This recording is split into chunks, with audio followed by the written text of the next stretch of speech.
Thriller is a thriller.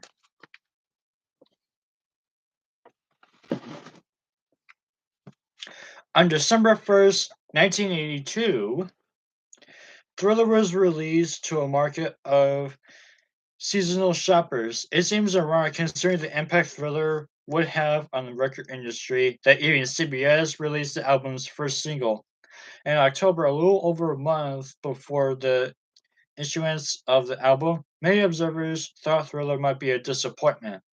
The auspicious pairing of Michael Jackson and Paul McCartney for the mid-tempo "The Girl Is Mine," which the singers co-wrote while watching cartoons, appeared to be of greater interest than the song itself, which, while cute, was lacking the substance. Many in both the black and white music communities felt that Michael and Quincy Jones had gone too far in constantly tailoring a record for a white pop audience. If this first single was an indication of what else would be found on Thriller, Michael seemed to be in trouble. And then came Billie Jean. Dark and sparse by Quincy Jones' production standards, Billie Jean prowled in rhythm like a predatory animal. As a disturbing song, Michael wrote about a girl accusing him of fathering her child. Joseph Jackson's extramarital affairs and his daughter Giovanni must have come to mind when Michael wrote the lyrics. However, there was another experience Michael had, which was the catalyst for Billie Jean. In 1981, a female fan wrote Michael a letter to inform him that he was the father of her baby. She enclosed photographs of herself, a young, attractive black woman in her late teens, whom he had never met, and of the infant. Michael, who often received letters of this nature, ignored it as he did the others. This teenager, however, was more persistent than the rest. She loved Michael, she claimed, and longed to be with him. She wrote that she could not stop thinking about him and how happy they would be if they raised their child together. She was obviously disturbed. In months to come, Michael would receive dozens more letters from this woman. In one, she claimed that the baby and Michael had similar eyes and wondered how he could ignore his flesh and blood. It wasn't long before Michael began having nightmares about the situation. He fixated on her, wondering where she was. When she would show up at his front gate and what he would do then. It seemed to some in the family that he had become as obsessed with her as she was with him. One day, Michael received a package from her. When he opened it, he discovered another photograph, her high school graduation picture. In it, she smiled with girlish innocence. Also in the box was a gun. In a note, the fan asked that Michael kill himself on a certain day at a certain time. She wrote that she would do the same right after she killed the baby. She had to decide. She wrote that if the three of them could not be together in this life, perhaps they could do in the next. Michael was horrified. He took the photograph, half framed, and displayed in the dining room on the coffee table. Much to Catherine's dismay. God, what if she shows up? He fretted. What would I do? I have to remember this face. Just in case. I must never forget this face. She never showed up at Michael's gate. In fact, he later learned that the poor young woman ended up in an insane asylum. After Billie Jean came out, Michael said that he wrote the song with his obsessed fan in mind. Ironically, Quincy Jones did not want to include it on the Thrill album. He did not think it was a strong enough song to be a part of the collection. Michael was a Michael so believed in the song, he and Quincy had strong disagreements about its merit. When Michael came up with the title of the song, he asked Latoya, "You don't think people will believe I'm talking about that tennis player, do you?" He was referring to Billie Jean King. Latoya didn't think so. Quincy Jones did. However, I wanted to change the title to the song "Not My Lover." Of course, Michael vetoed him out. In truth, the relationship between Michael and Quincy rapidly deteriorated during the recording of Thriller, especially when Quincy did not give Michael a co-producing credit on Billie Jean and Beat It. The demonstration tapes Michael had recorded of both songs before Quincy worked on them sounded almost exactly like the final product. Michael felt it was only fair that he be given co-producing credit, and additionally, royalties as well. Quincy disagreed, much to Michael's chagrin. Closer inspection of Thriller was a whole revealed and ambitiously crafted work that moved to a number of directions. The suburban, middle of the road calm of The Girl Is Mine was the antithesis of the rambunctious Beat It, another lightly charged Jackson composition in which Michael augmented his crossover rhythm and blues style by employing a harder edge rock and roll sound. Some reviewers felt Beat It was a shameless quest to attract hard rock fans. The track featured Eddie Van Halen, whose band Van Halen was a prominent rock group on Syrian guitar bridges. While the tune was more of a marketing concoction in the past, Michael had never shown any particular fondness for straight out rock and roll. Be it will find acceptance among rock fans. On the other hand, if the funky wanna be starting something sounds like a distant relative of off the wall songs, Don't Stop Till You Get Enough and Working Day and Night, the similarity occurred because Michael wrote them all during the same period. In starting something, Michael poignantly revealed his feelings on gossips and unwanted babies, and all to a brilliant bass and shuffling precision. The tune's centerpiece and climaxing Shua-like chant gave the song an international flavor.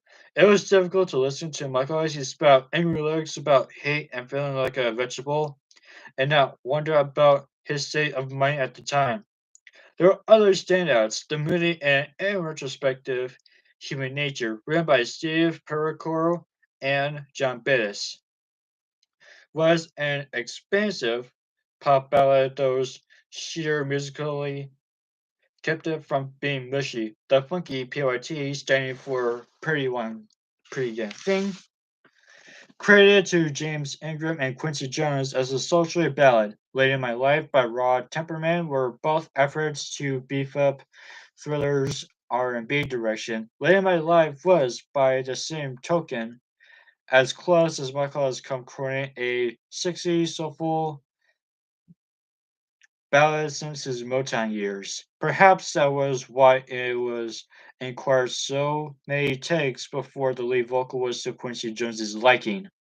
The title track, Thriller, was its own animal. The song much about Michael's fascination with the supernatural and the lurid. Thriller was a typical raw temperament song, melodic with a fluid bass line, a big mind imprinting hook. The lyrics had excitement and intrigue, and the song included with a stately rap by the master of the Mercury, Vincent Price. Thriller would have been even more compelling as the title track of a concept album, but Thriller, the album, had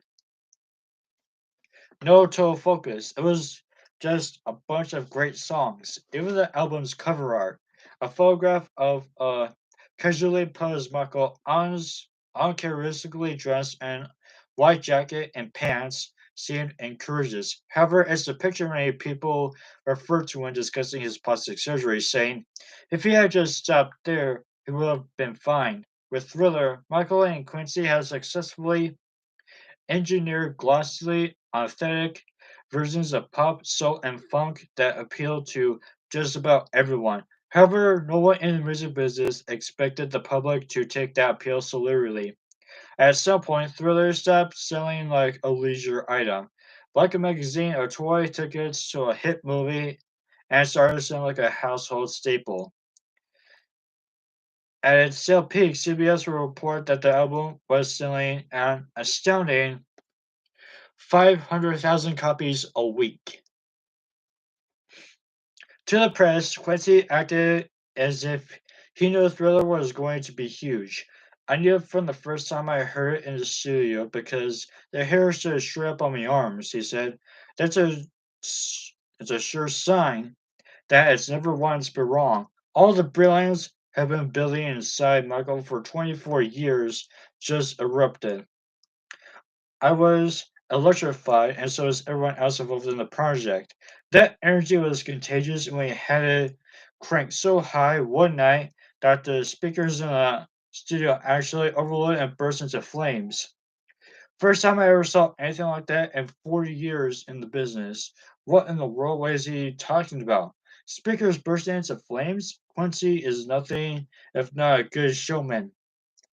In truth, of course, he had predicted 2 million in sales, a moderate hit for Michael, and much to Michael's dismay. What did I tell you? Michael crowed to John Branco when it was clear that Thriller had taken off in an astronomical way. I knew it. I just knew it. John could only smile. By the end of 1983, Thriller would sell in staggering 13 million copies in the United States and nearly 22 million worldwide. At the same time, the all-time best-selling album was the original soundtrack to Saturday Night Fever, with worldwide sales of 25 million since its 1977 release. It wouldn't be long before Michael would top that record. He had already achieved one milestone. Until now, no other solo album had sold more than 12 million copies.